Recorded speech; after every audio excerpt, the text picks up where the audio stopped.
অন্যদিকে কেন্দ্রের ওয়াকফ সংশোধনী বিলের বিরুদ্ধে প্রস্তাব পেশ বিধানসভায়।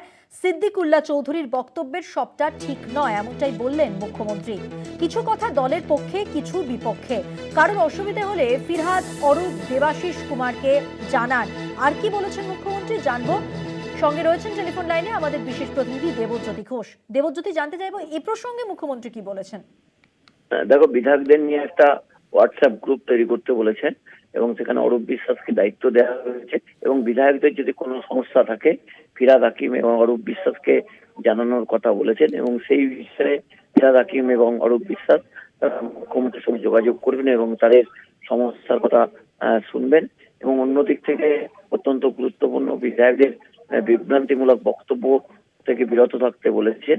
এছাড়াও বলেছেন যে এলাকায় থাকার পাশাপাশি সাধারণ মানুষের সুখ দুঃখ কষ্টের কথা বিধানসভার প্রশ্নোত্তর পর্বে অংশগ্রহণ করে তুলে ধরার কথাও রাজ্যের মুখ্যমন্ত্রী তথা তৃণমূল নেত্রী মমতা বন্দ্যোপাধ্যায় বলেছেন। এবং আজকের বৈঠকে একটা গুরুত্বপূর্ণ বার্তা দিয়েছেন তিনি দলের চেয়ারম্যান এবং তিনি শেষ সিদ্ধান্ত নেবেন এবং ছাত্র যুবদের ব্যবহারও তিনি কিন্তু পরিবর্তন যে করতে চলেছেন তা কিন্তু আজকের বৈঠক থেকে সেই বার্তাও দিয়েছেন মুখ্যমন্ত্রী। ধন্যবাদ দেবজ্যোতি। কথা বললাম আমাদের বিশেষ প্রতিনিধি দেবজ্যোতি ঘোষের সঙ্গে।